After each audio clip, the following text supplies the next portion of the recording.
हरे कृष्ण। नमो भगवते तस्मै यस्य प्रियतमा तिथि एकादशी द्वादशी च सर्वाभीष्ट प्रदान नृणाम। वर्ष में आने वाली विशेष एकादशी में एक पांडव निर्जला एकादशी, जिसे भीम एकादशी भी कहा जाता है। निर्जला एकादशी व्रत की कथा इस प्रकार है।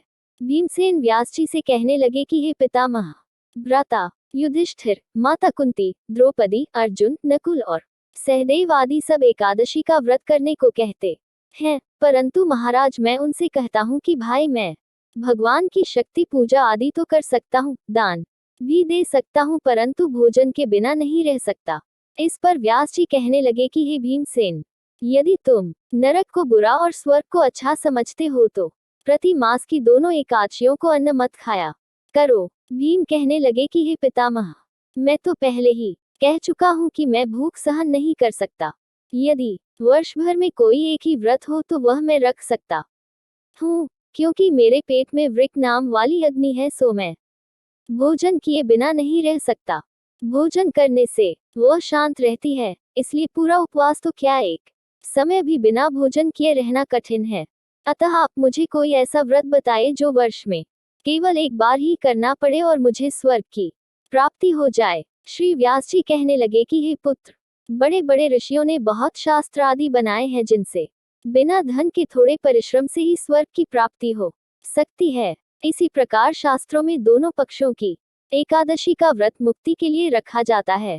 व्यास जी के वचन सुनकर भीमसेन नरक में जाने के नाम से भयभीत हो गए और कांपकर कहने लगे कि अब क्या करूं? मास में 2 व्रत तो मैं कर नहीं सकता। हाँ, वर्ष में एक व्रत करने का प्रयत्न अवश्य कर सकता हूँ। अतः वर्ष में एक दिन व्रत करने से यदि मेरी मुक्ति हो जाए तो ऐसा कोई व्रत बताए।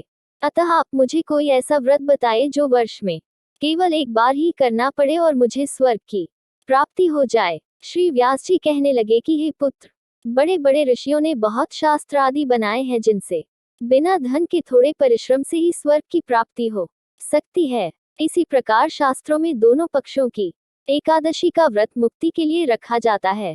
यदि एकादशी को सूर्योदय से लेकर द्वादशी के सूर्योदय तक जल ग्रहण न करे तो उसे सारी एकादशियों के व्रत का फल प्राप्त होता है। द्वादशी को सूर्योदय से पहले उठकर स्नान आदि करके ब्राह्मणों का दान आदि देना चाहिए। इसके पश्चात भूखे और सत्पात्र ब्राह्मण को भोजन कराकर फिर आप भोजन कर लेना चाहिए। इसका फल पूरे एक वर्ष की संपूर्ण एकादशियों के बराबर होता है।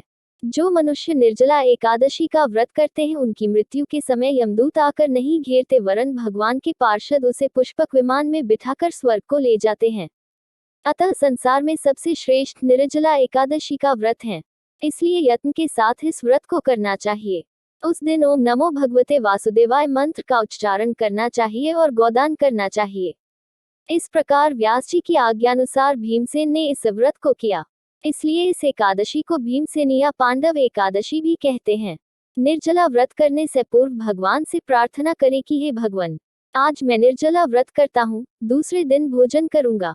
मैं इस व्रत को श्रद्धा पूर्वक करूंगा, अतः आपकी कृपा से मेरे सब पाप नष्ट हो जाएं। इस दिन जल से भरा हुआ एक घड़ा वस्त्र से ढककर स्वर्ण सहित दान करना चाहिए। जो मनुष्य इस व्रत की करते हैं उनको करार पल सोने के दान का फल मिलता है, और जो इस दिन यज्ञादिक करते हैं उनका फल तो वर्णन ही नहीं किया जा सकता। इस एकादशी के व्रत से मनुष्य विष्णुलोक को प्राप्त होता है।